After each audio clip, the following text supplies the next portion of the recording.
room for error is much slimmer You in lose basketball. one player and it changes your entire team. It's not like that in football. It's just not. It's not. Interesting guests. Kelly Graves, Mike Parker, Coach Mark Waskowski, Noah Eagle, Melissa Lombardi, Kenyon Barnard, Jonathan Stewart. Sharp opinions. Dana Altman probably earned a pass for a down year after almost 20 years of what he's done for Oregon basketball. And some smiles. Guys, I was stuck in a car wash. Sounds like an R. Kelly song. It's not an R. Kelly song. It's Danny Havel. I can't remember, and I've been doing this for longer than you've been alive, which is really horrible that I have to say that, but it's the truth. Justin Grossweiner. It's like the saying in Alaska that you don't have to be faster Than the bear. You just have to be faster than your friend. Danny and Justin starts now on Fox Sports Eugene and Fox Sports Newport. Hello,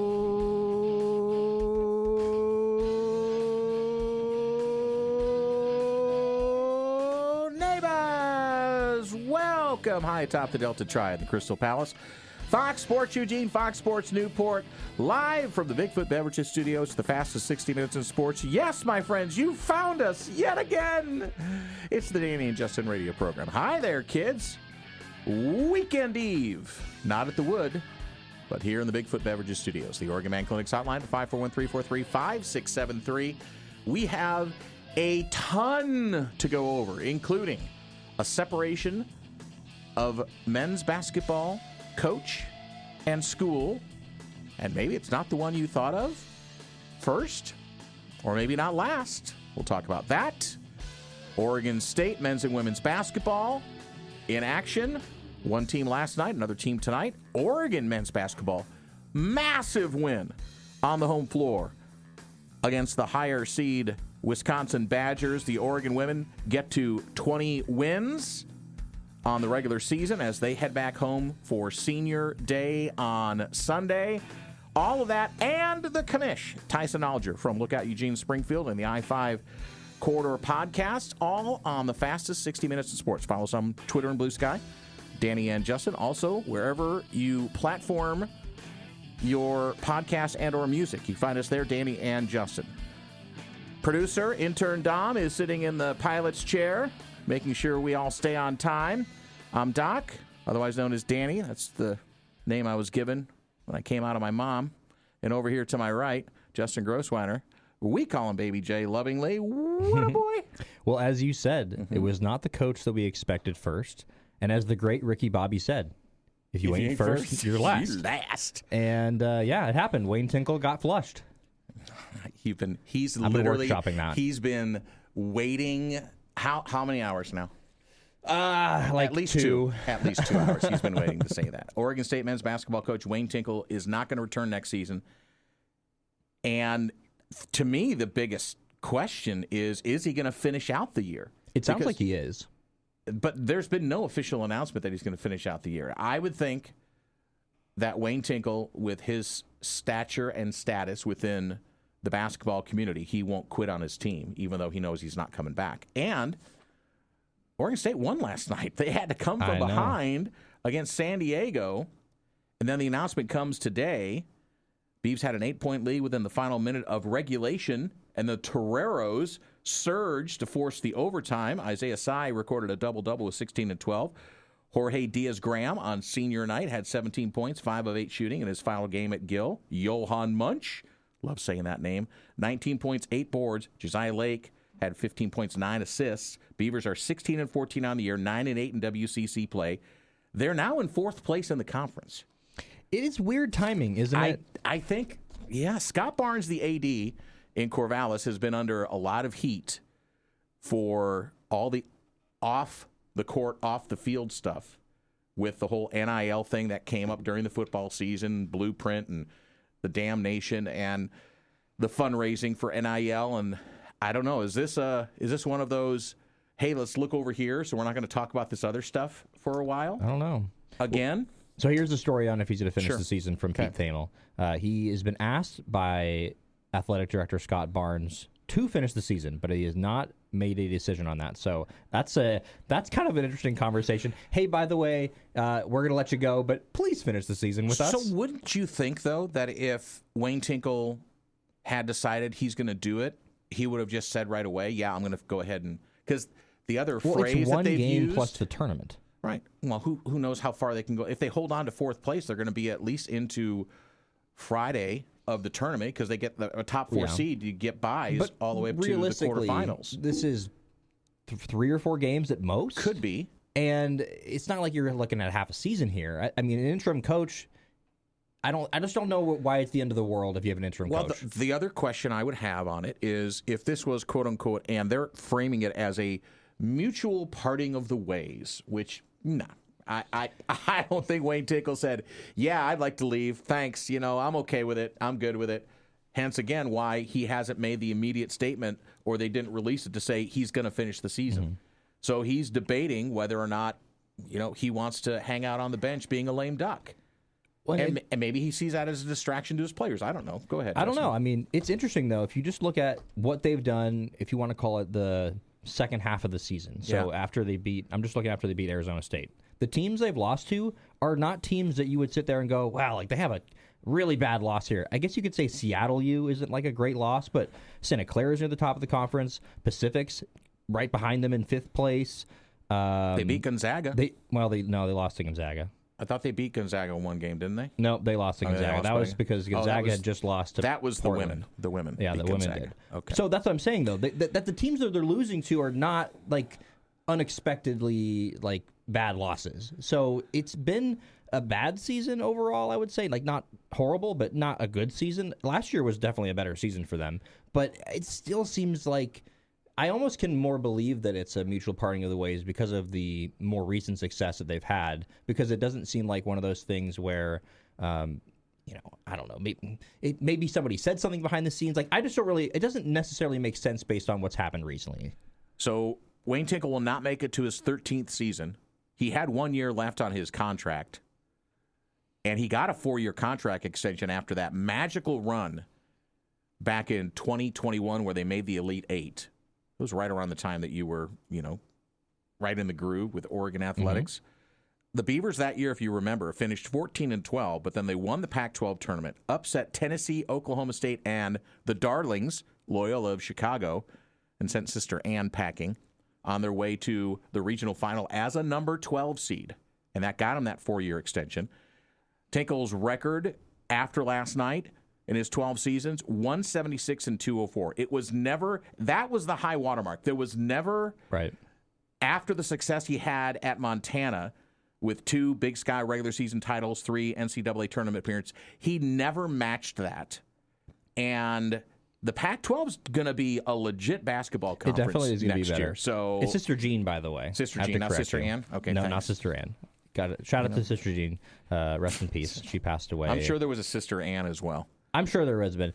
But I think something else that we have to keep in mind, too, for this specific team is that let's think about last year's team, where you had a bunch of guys that were these international players.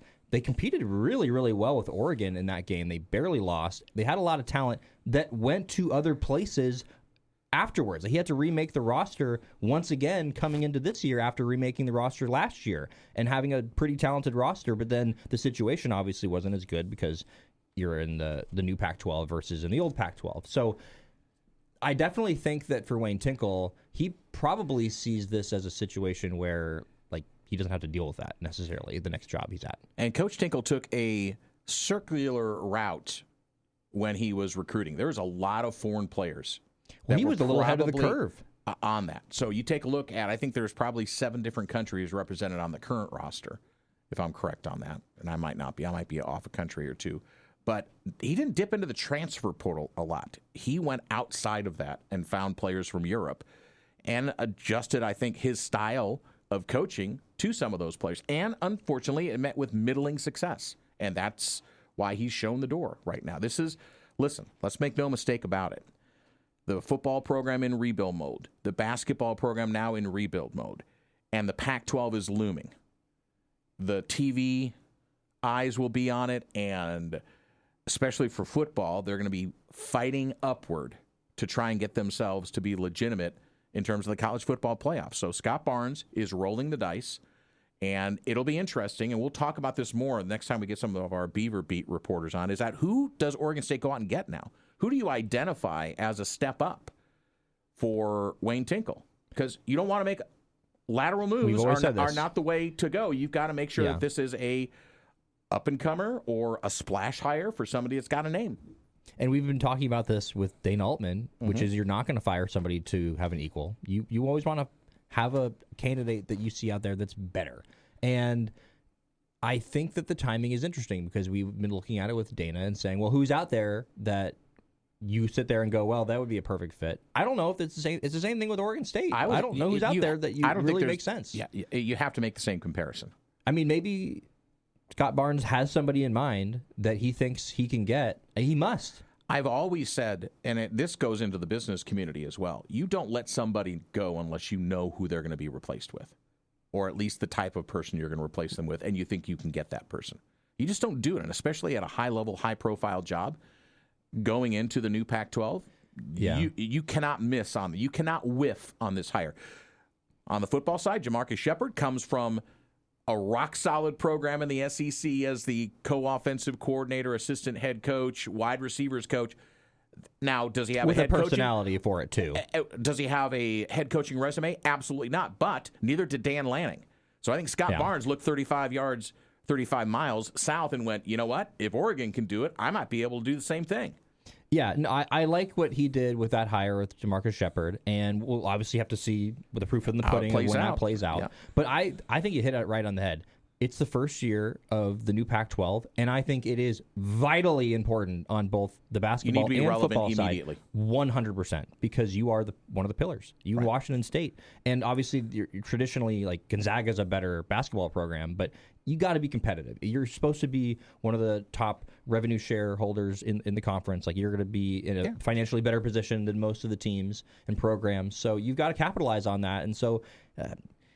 I don't know. It's interesting, though, because Scott Barnes, I mean, haven't we kind of talked about him being a little bit on the rocks? Like, absolutely. I mean, I'm not sure. The fan base is calling for his head. They don't want him around anymore, for sure. So, and a lot of it's been some of the missteps that have been happening off the field that affect the programs. I think for him, it almost might be he has nothing to lose in terms of hiring somebody else, and he's going to get his probably 1 or 2 years in the new Pac-12, and then if it doesn't work out, proof's going to be in the results. I can't see Scott Barnes lasting 2 or 3 years more if they continue to downward trend like they have. We'll hear from Coach Dana Altman as we switch gears to University of Oregon basketball and a much rosier last couple of games for the Ducks, although Dana Altman was squarely now in that look of, hey, are you going to hang around? You got 2 years left on a contract. And when we had Dana on last year, the rumors were talking about he was going to retire. He's like, no, and he's still saying the same lines as he did last year. I still love coaching. I still think I'm viable. You're going to have to drag me out of here. Until Oregon says they don't want me anymore, I'm going to be here. And that's the line. We'll get to him in a second. Well, and he doesn't like it because of the recruiting aspect. And because he told us. That's exactly what he told us. It affects players wanting to know if he's going to be around or not. Before we get to that, Cascade Collegiate Conference, Bushnell University, the Beacons, are in the postseason in men's basketball. And they're playing their conference tournament right now to see who goes to the national championship round. And the number 6 seed Bushnell University Beacons went down to Ashland at Southern Oregon and knocked off the number 3 seed Southern Oregon University 71-70.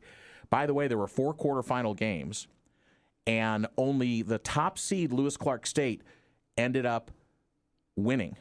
Out of the top 4 seeds, they were the only ones to survive.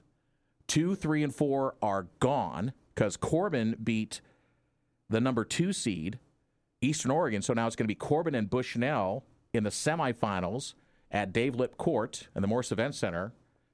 And I believe that's going to be a Saturday game. So, but this is how they won it. Southern Oregon, with 1.2 seconds left in the game, is at the free throw line up by 2. They intentionally miss the free throw. A Beacon collects the ball on the rebound, Corey Johnson, and he throws up a desperation heave from 3/4 court, and he's fouled with 1/10 of a second left in the game. Calmly steps to the line, swishes 3 free throws. Southern Oregon loses 71-70 to the Beacons. You know how coaches always yell at you, do not foul, do not foul, do not foul. Well, somebody wasn't listening. Yeah. And I'm not going to call out the player, by the way. Go ahead. It was the free throw shooter. I'm not going to say the name because I don't necessarily know it. But What I will say is Yeah. that it really wasn't a super duper egregious foul. No. It was a little ticky-tacky, I have to say. And But you go nowhere near I somebody totally to get it. even give the officials the opportunity to make the call. I would say that if I was him, I'd be a little upset that that was called. But at the same, like you're saying, you can't do that, and you can't lose a game like that. It's just that's got to hurt more than almost any kind of loss, probably, because you have no shot otherwise. So, by the way, for Bushnell, the only way they make the national tournament is if they win the conference tournament. So now in the Cascade Collegiate Conference, back in the day when Luke Jackson was the head coach in the NAI and the CCC, and then we're going to get to Dana Altman here in a second. I promise you guys, we will on the Danny and Justin radio program. But I remember this because I was calling games for Bushnell at the time, is that the old rules were that if the conference champion also won the tournament, then it would go to the other team that made the tournament final, no matter what your seed was. And so the first year that then NCU made the national tournament under Luke Jackson, they were a 6 seed as well.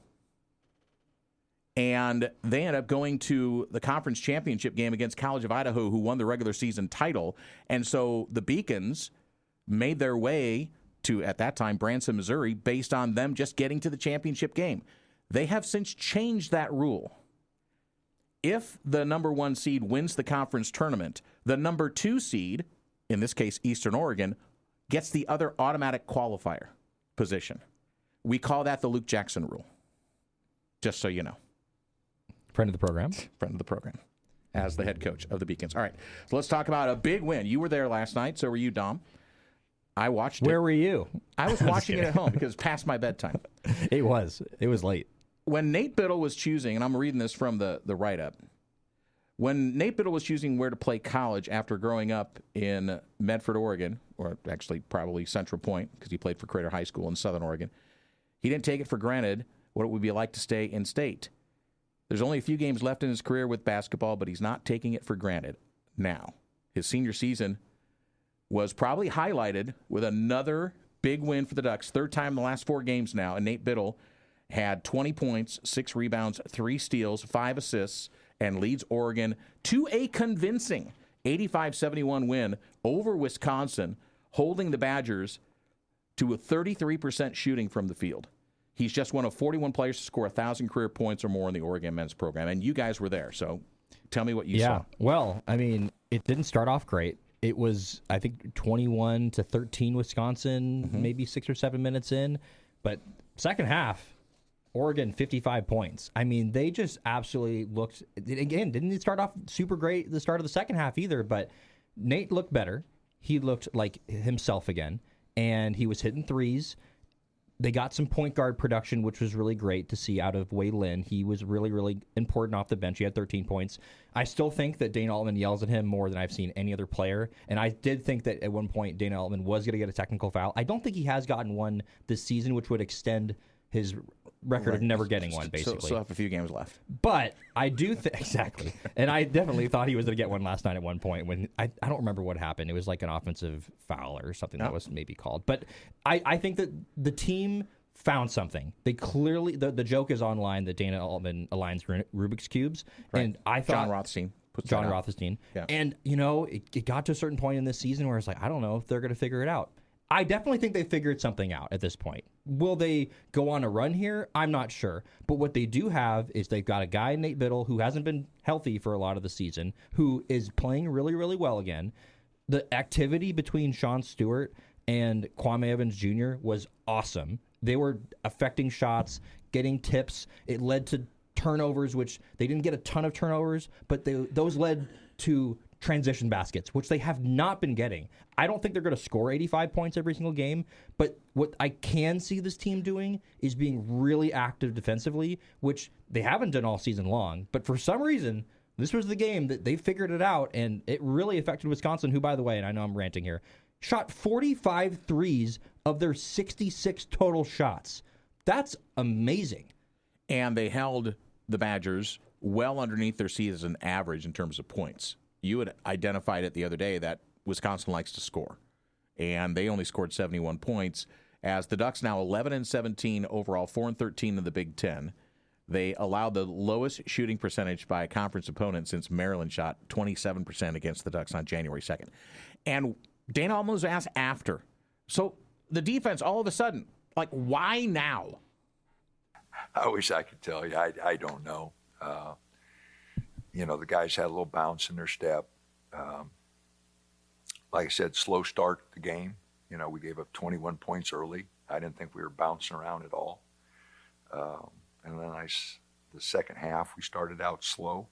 But, I thought Nate and Sean, and then KJ the second half, I thought our bigs did a good job. Our guards did a better job of getting through screens, because they set a lot of ball screens. And Boyd and Blackwell probably as good a tandem, in the backcourt as we have in our league. And I thought our guys did a great job of getting through those screens and guarding. So it was a good effort, and like I said, we've been getting better defensively, but our activity never been like this. And I think, they had a little success with a few breakaways with our activity. I thought, then they got a little more aggressive, and it was a physical game. So our guys could be a little aggressive and figure it out. We'll be hearing from Tyson Alger, who was also, I believe, at the game from Lookout Eugene Springfield and the I-5 Quarter podcast. John Blackwell, Nick Boyd, as Coach just mentioned there, were the only two players in double figures. Blackwell has 22 points on 6 of 14 shooting from 3, and those were all the makes he made. So all of his points out of the 18 shots he took, all of them were threes. Nick Boyd went 4 of 12 and scored 11 points. But on the other side as well, Takai Simpkins had 17. Kwame Evans Jr. had 16. Waylon had 13. We'll talk about Waylon in just a moment with Dana. But it's that Biddle energy that keeps showing its way in these last 3 of 4 wins for the Ducks that Dana likes. Without Nate fighting his 2 sprained ankles and coming back, tonight was, I thought the first night he kind of looked bouncy. He's played, but he hadn't looked bouncy. Tonight he gets, 3 steals, gets a block. I just thought his bounce was so much better tonight. His activity, knees bent, being an athlete rather than, just standing straight up and down. So, again, I don't know what his motivation is, but, he, Sean, and KJ, have kept the team together. It's been a mixed bag for Waylon on the season. Very. Much ballyhooed coming in, but he shot 5 of 8 from the field, had 13 points. And with Jackson Shellstad out, we assume for the rest of the season, he's going to have to carry more of the load. And it's been tough because Dana Altman's got to have that trust in him. But it's not defensively, especially. Right, and that's what he talked about, Coach Altman, about Waylon on the defensive side of the ball. He did a good job offensively in his 20 minutes. If you look at the plus-minus, he and KJ, plus minus, 16 in those minutes. I thought he did a good job. But I was really impressed. Defensively, he has not done a good job of getting through screens and getting off into the ball. And I thought his defensive effort tonight was the best that he's shown. 3 out of the last 4, the Ducks have put it in the win column. They play Northwestern Saturday. They're on the road in the Chicagoland area, 11 a.m. out here on the West Coast on the Big Ten Network. And the Ducks are punching up right now, 4-13 in the Big Ten, but still they want to get themselves out of that number 15 seed and get themselves up into a position where they can play in the Big Ten tournament. All right, when we come back, we'll have Tyson Alger. The commish is going to join us. We'll talk a lot more about this basketball team, the basketball game. I think he might have some thoughts as well, possibly on baseball, as the Ducks are going to head down to Vegas. And a lot more to talk about with Oregon women's basketball. We've got all the tiebreakers figured out heading into senior day. We'll have a lot more about women's basketball tomorrow with Coach Kelly Graves going to be on the program. But we'll talk about the big win on the road against Purdue for Oregon women. But next, Tyson Alger, the commish, on the Danny and Justin radio program. Tomorrow on the program, we'll have the big kahuna, Kelly Graves, getting ready to talk about the windup of the regular season, the Big Ten tournament for women's basketball. One more at MKA, and it'll be on Sunday for the seniors. Not many seniors on Kelly Graves' squad. It's going to be quick announcements. Let's head on over to the Oregon Man Clinics hotline at 541-343-5673 and welcome in our good friend. We call him the commish, Tyson Alger from Lookout Eugene Springfield. And he covers the Timbers really well and podcasts on the I-5 corridor. And he joins us on the Oregon Man Clinics hotline at 541-343-5673. Are you a pond hockey aficionado as well, Tyson? Yeah, the tough thing down here is like I feel like we only get a couple weekends that like the conditions are good enough to be able to pull it off. But some of my favorite memories growing up in Alaska was just being able to go down to like any lake and never have to worry about the falling through aspect up in Alaska isn't quite as threatening Minimal as down here. So you got all your chiclets still? That's teeth, by the way, for anybody who doesn't know hockey vernacular. I do with like an asterisk. When I was playing club hockey at Montana, I did get my top right canine tooth knocked out in a fight, but it was club hockey, so we didn't have doctors or like team dentists or anything, and so like I came off the ice and some guy ran down from the stands and was like, "Hey, like you just want to like put that back in?" And I was like, "Okay." So he ran it under a water faucet and then just put it back into my mouth, and here like 18 years later, it's still working. So was the other guy more messed up than you though? Did you win? I mean, like I don't want to exaggerate it. I held my own. Like I'm sure my face really hurt his fist. Well, who started it? Yeah, that's the other thing. They did. Okay. A guy ran our goalie. I went to go pull him off. Oh, as good the goalie, teammate. Yeah. And then somebody jumped me from behind, and then it just got kind of wild from there. No bueno. All right. So you can follow Tyson on the old Twitter at Tyson Alger, ALGER.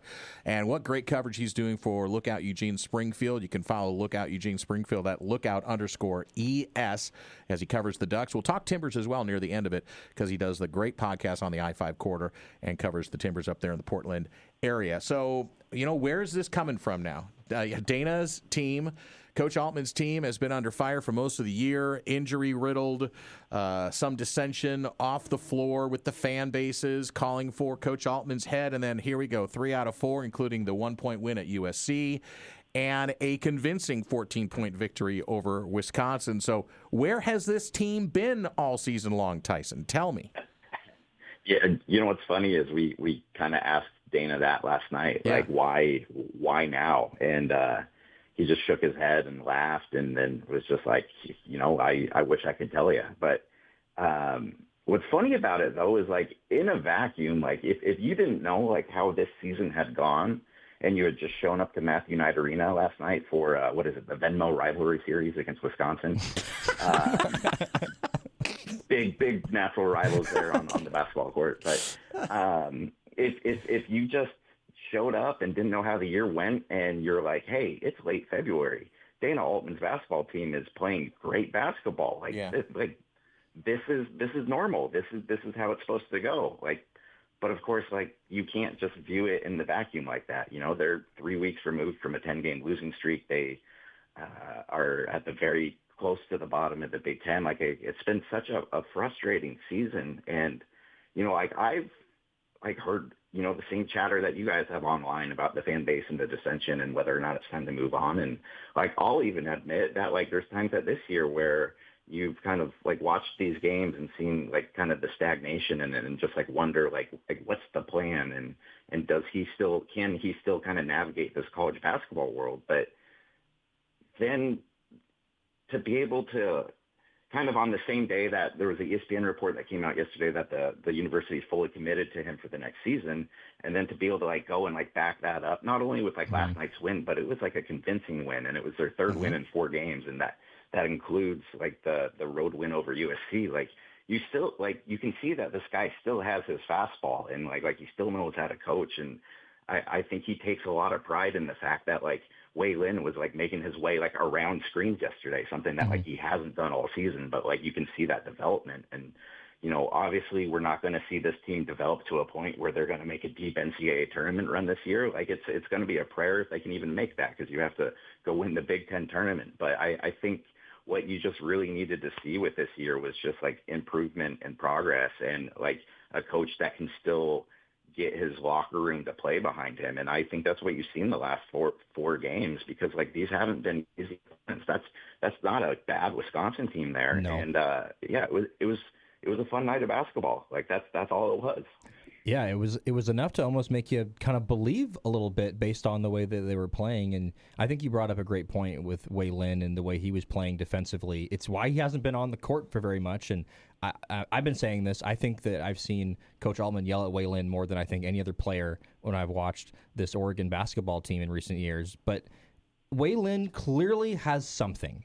There's something about that guy where he has this special quality to him, but there's all the fundamental stuff around that I think is the reason why he doesn't play at many times. And when Jackson went down for the season, it was very clear that between Drew Carter and Way that they needed to have somebody step up. And I think Drew Carter stepped up at times. I think Wayne stepped up at times. Do you think Way has what it takes to be able to help this team down the stretch now that they've kind of gotten a little bit of momentum going Or in again, the next year, too. Or in the next year, to where that he's going to make a significant impact? Yeah, I think there's potential there. I mean, like we've seen in bits and pieces how exciting of an offensive player he can be. I was going to say efficient, but I don't think that's the word with him at all, or effective. But he didn't have his scoring touch at the start of the year. Like he couldn't hit a three, but I do think that it was just like part of him getting into the rhythm of coming off the bench and not getting a ton of minutes. And a lot of that being because he was just a defensive liability out there. And you can be the most talented player out there, but if Altman feels like he can't trust you in defensive situations, like you're just not going to get run. So I think it's been, one of those things where it's like the defense needs to get better, but I think the offense kind of suffered because of that too. But I think over the last kind of month or so, you've really seen a guy that there's something, and I don't know what, I don't know quite what it is, but I love watching him with the ball in his hands. It kind of feels like something's going to happen, even though a lot of times it doesn't. But he's definitely got some pep in his step, and I feel like that if he can completely figure it out, we haven't been able to talk to him, so we don't really know how the adjustment from China to America has been. But I can't imagine that's been easy, especially when you go from being a star player to a bench player. But if it does click for him, I really do think he can be an effective player for this team.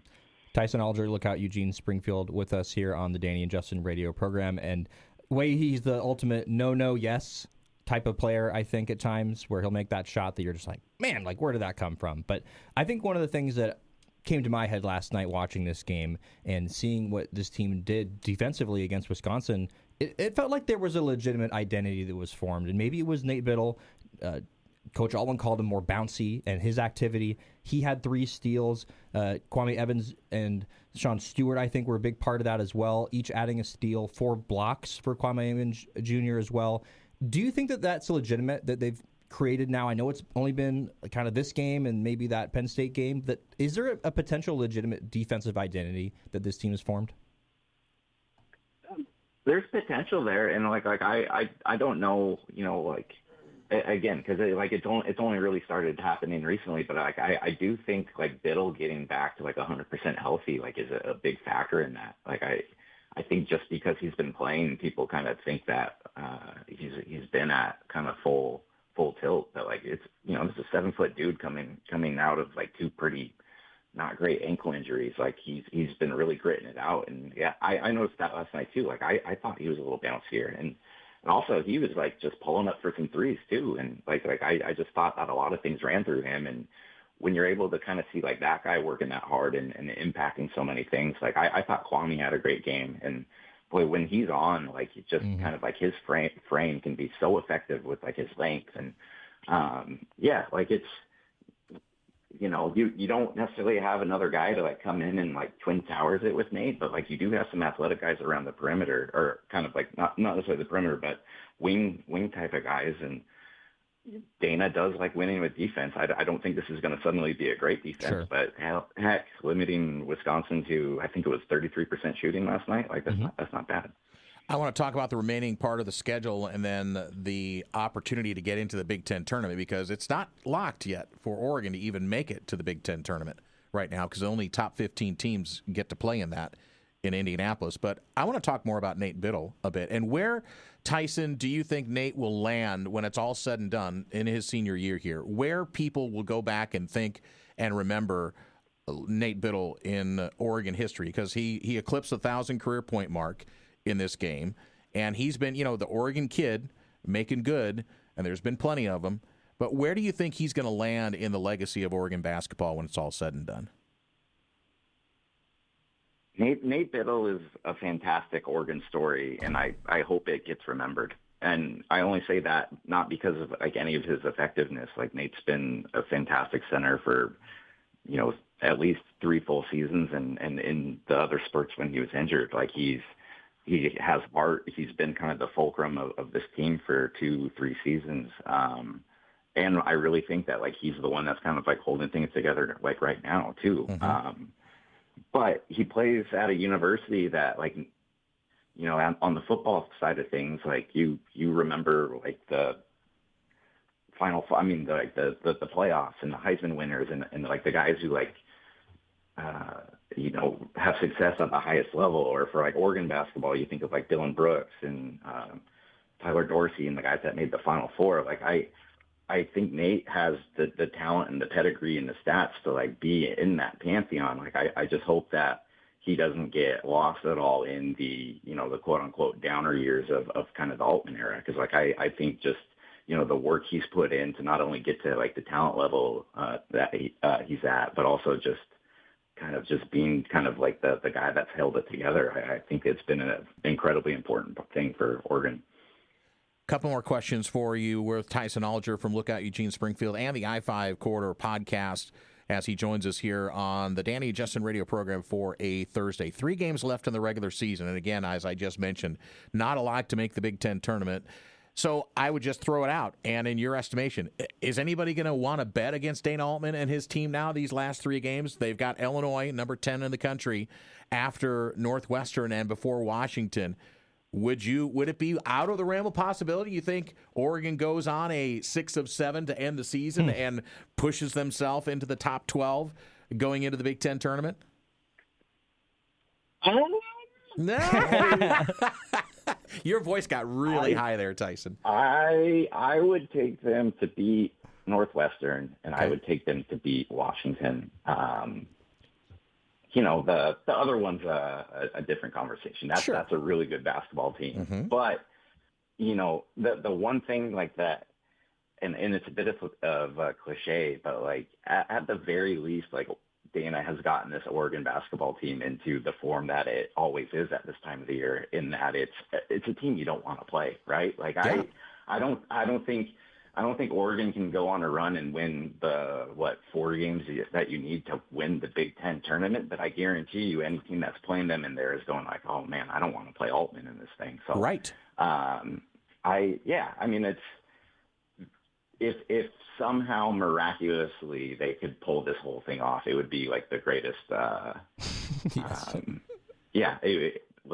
not even going to get ahead of ourselves. No, you would not have enough column inches to fill it. Let's put it that way. Yeah, exactly. But thankfully we're an online publication. So I just Attaboy. Go, baby. Well, we'll be watching it along with you and the rest of the Oregon fan base. One more quick question for you, and I know that the Portland Timbers, near and dear to your heart as the season gets underway.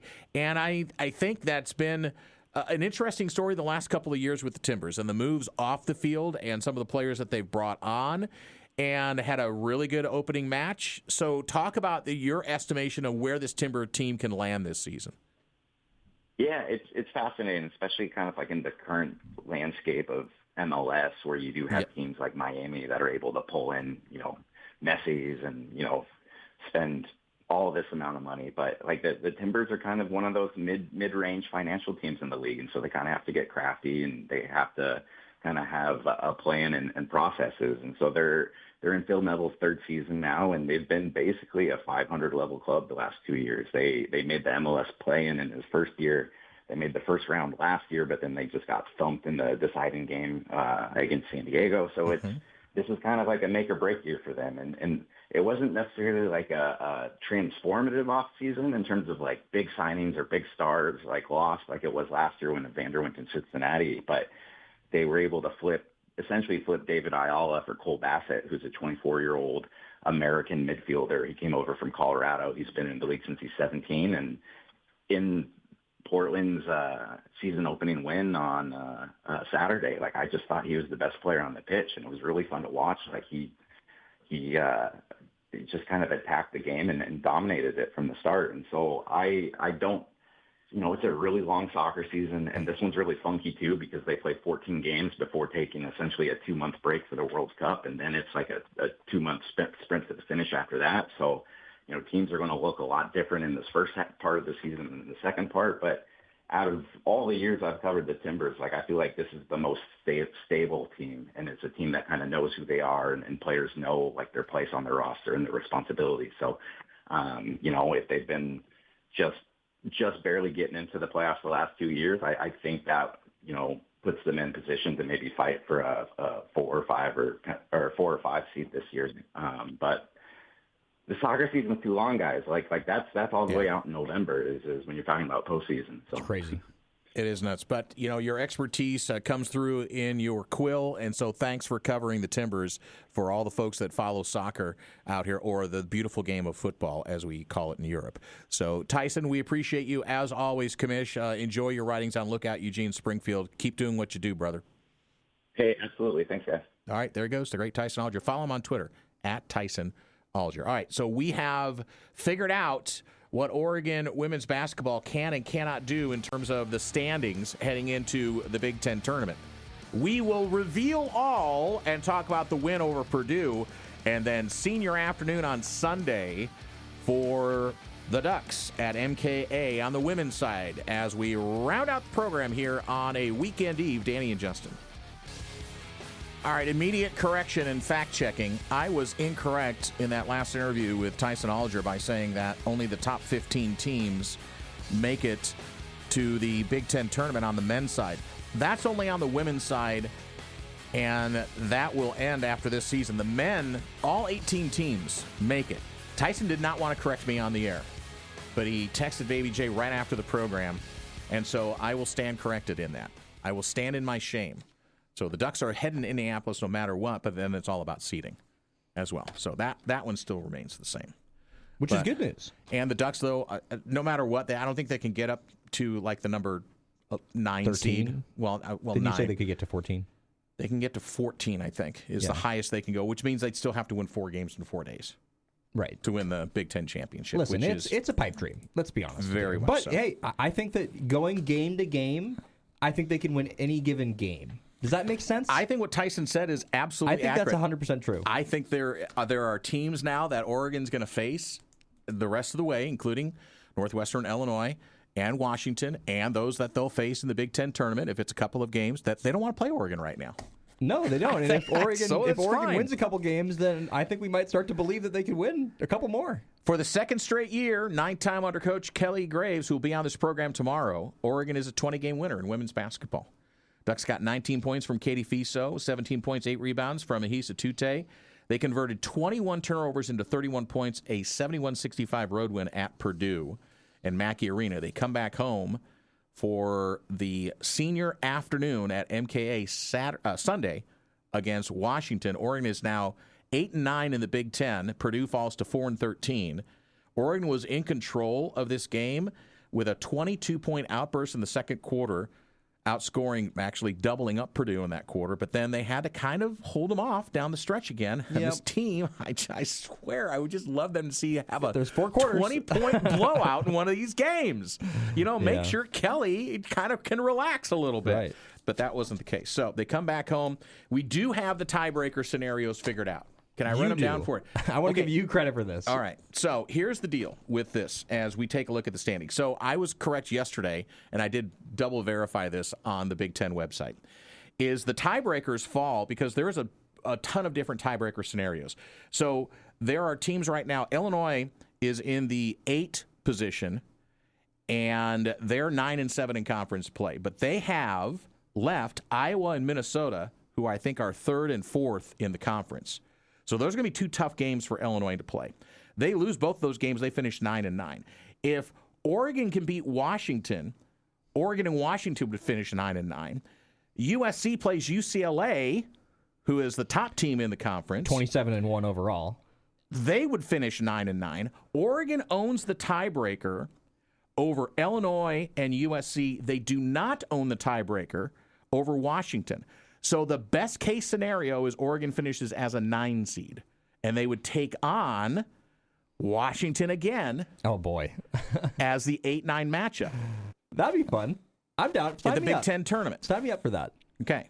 So by virtue of the tiebreaker, and if Oregon beats Washington, they will both have won one game. So then the next one is who did you beat that was the highest seed or the highest team in the conference? And Washington beat Michigan on January 1st. And I think Michigan's now number 2 in the conference. Yeah, they're 14-3 in conference. 64-52. And so that's Oregon's best win is against Minnesota. So that's where that lands. So we'll talk a lot more about that with Coach Kelly Graves tomorrow, who's not going to worry about conference seedings or anything else. He is going to have his mind fairly focused. A correction. It is not Minnesota. They lost to Minnesota. They did beat Maryland, though. Oh, Maryland. I'm sorry. I got the M's mixed up there. Yes. So, yeah. All right. So that's 3 times I've been corrected on the program. It's all right. No, it's fine. I don't mind being corrected. First it was Sister Ann and Sister Jean. Right. Then it was the 18 teams make the Big Ten and tournament. the 18 teams make the Big Ten tournament, and now Minnesota and Maryland. I got Oregon women's mixed basketball up. is beaten. You know what? Listen, if I roll out of bed every Maryland, morning Minnesota. and if I don't make a mistake, something's wrong. I'm not trying hard enough. That's all there is to it. So tomorrow on the program, Kelly Graves, the Big Kahuna, will join us. We'll talk a lot of Oregon women's basketball. Senior Day, the women's, they finish their season a week early. They'll play their Big Ten tournament. They will only have 15 teams. I think this is the last year for that. It started last year, this year, and then they'll go to adopt the men's side of it with all teams participating. Do you want to know why? Tell me. It's because it's the Big Ten too many. There's 10 too many teams. There are 18 teams in the Big Ten. They just need to add 2 more. But they can't call it the Big 18. They need to just call it the Big 20 and add 2 more teams. Would that work, though? You don't like that alliteration either, because there's no real alliteration there. No, there isn't. But Big 10, Big 12. So how many teams are in the Big 12? Real quick. Isn't it 14? Very, very good. There are no... And the Pac-12 actually had 12 teams. Yes.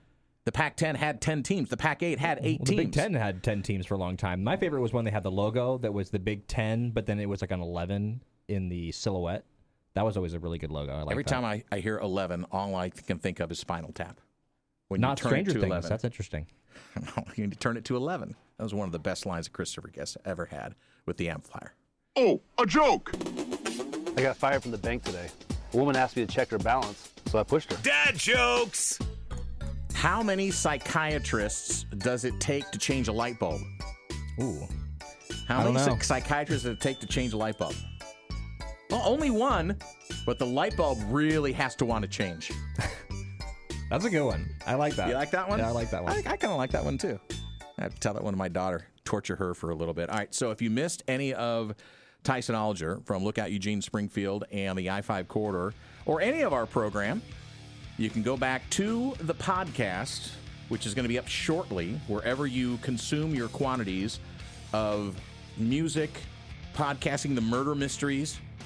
Do you listen to any of the murder mystery podcasts, the real true crime stuff? I'm more of a YouTube guy with that stuff. All right.